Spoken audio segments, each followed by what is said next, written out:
MP में व्यापम से बड़ा घोटाला, मेडिकल यूनिवर्सिटी में बड़ा गड़बड़ झाला, 10 सूत्र के हाथ आई फर्जी मार्कशीट, एक ही दिन में कर दी पास और फेल की सेटिंग।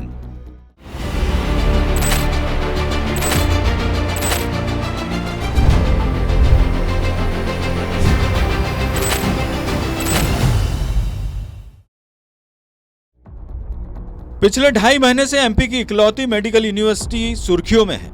यूनिवर्सिटी पर कथित तौर पर मार्कशीट घोटाले के आरोप लगे हैं। मामले की जांच कोर्ट की दहलीज तक जा पहुंची है।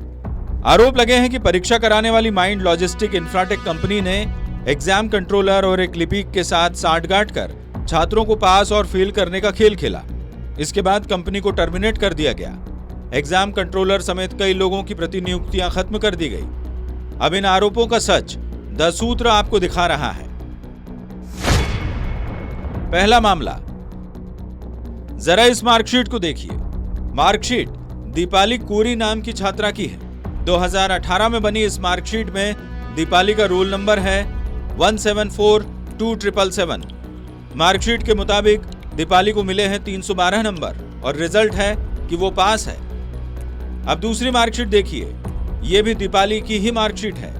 रोल नंबर समान है, लेकिन इस मार्कशीट में नंबर है 293 और रिजल्ट है कि 2 पेपर में वो पास नहीं है। अब सवाल है कि ऐसा कैसे हुआ। अब दूसरी मार्कशीट देखिए, ये प्रीति सिंह की मार्कशीट है। रोल नंबर है 1852996। प्रीति इसमें पास है, लेकिन अंग्रेजी के थ्योरी वाले विषय में उसे 43 नंबर मिले हैं। अब प्रीति सिंह की ही दूसरी मार्कशीट आपको दिखाते हैं।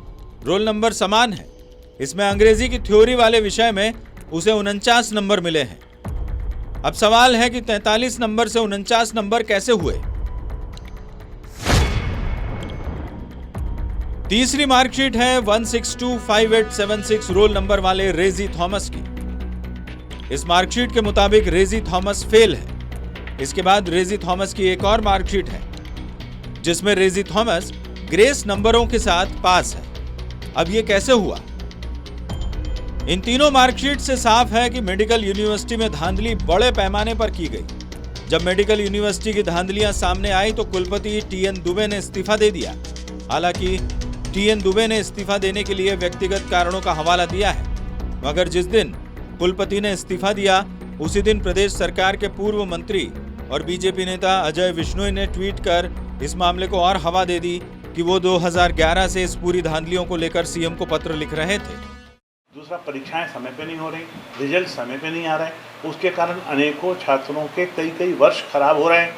ये चिंताजनक विषय था कि अनेकों रिक्तियां जो अभी तक भरी नहीं गई, जैसे रेक्टर का पद नहीं भरा गया, विभागाध्यक्षों के पद नहीं भरे गए, एक विधायकों की कमेटी बनती है वो कमेटी अभी तक नहीं बनाई गई, एग्जीक्यूटिव को पूरे अधिकार नहीं दिए गए, पैसा जो विश्वविद्यालय ने खुद कमाया है उसको खर्च करने की खुद को अनुमति नहीं दी जा रही है। ऐसी तमाम चिंताओं से उनको अवगत कराया है। मेडिकल यूनिवर्सिटी से प्रदेश के 300 कॉलेज अटैच है और 80,000 छात्र इनमें पढ़ते हैं। घोटाले की जांच पूर्व कुल सचिव जेके गुप्ता की अध्यक्षता में बनी कमेटी ने की थी।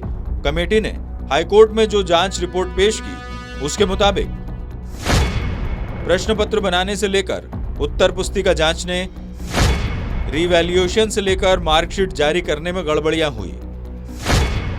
न सिर्फ नंबरों में हेराफेरी की गई, बल्कि कई ऐसे छात्रों को पास कर दिया गया जो परीक्षा में बैठे ही नहीं। सूचना के अधिकार से जुड़े एक्टिविस्ट अखिलेश त्रिपाठी ने इस मामले का खुलासा किया था। त्रिपाठी ने आरोप भी लगाए कि छात्रों को पास फेल कर कंपनी ने पैसा कमाया। कंपनी ने विश्वविद्यालय को डेटा तक नहीं दिया। इधर कंपनी टर्मिनेशन के खिलाफ हाईकोर्ट में जा चुकी है। अब घोटाले को लेकर यूनिवर्सिटी की दलील है कि मामला कोर्ट में लंबित है। ये मामला एक कोर्ट में न्यायाधीन है, न्यायालय में विचाराधीन है और इसके बारे में हम लोग खुद लगातार वो कर रहे हैं।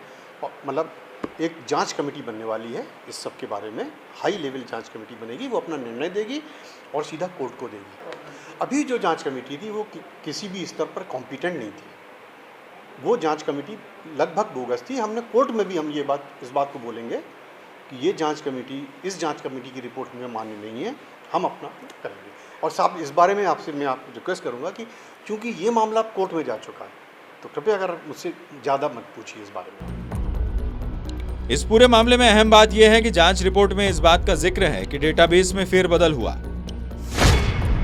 सॉफ्टवेयर में आईपी एड्रेस की बजाय मैक एड्रेस का इस्तेमाल हुआ, जो सुरक्षा के हिसाब से ठीक नहीं है। ऐसे में एक्सपर्ट का मानना है कि यूनिवर्सिटी के मेन सर्वर के हार्ड डिस्क का ऑफिशियल क्लोन बनाया जाना जरूरी है। हार्ड डिस्क की हैश वैल्यू निकालकर 5 लोगों के सामने इसे रिकॉर्ड किया जाना चाहिए। हैश वैल्यू का मतलब होता है कि जब हार्ड डिस्क कंप्यूटर से जुड़ी थी तब उसमें कितना डेटा स्टोर था, और यदि उस डेटा में फेरबदल किया तो ये सारी एंट्री हैश वैल्यू में रिकॉर्ड होती है। कुलपति के इस्तीफे के बाद यह पूरा मामला और ज्यादा गंभीर हो चुका है। हालांकि सरकार का दावा है कि व्यापम घोटाले की तरह ही उसने इस पूरी गड़बड़ी को पकड़ा और जांच के आदेश दिए थे। बहरहाल द सूत्र ने मार्कशीट में हुई गड़बड़ियों को सबके सामने रख दिया है और यह भी बता दिया है कि गड़बड़ी छोटी मोटी नहीं है।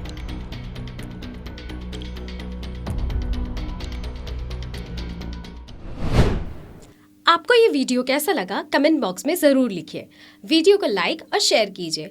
हमारे social media platform Facebook, Twitter, Instagram को फॉलो करें और हमारे यूट्यूब चैनल को सब्सक्राइब करें।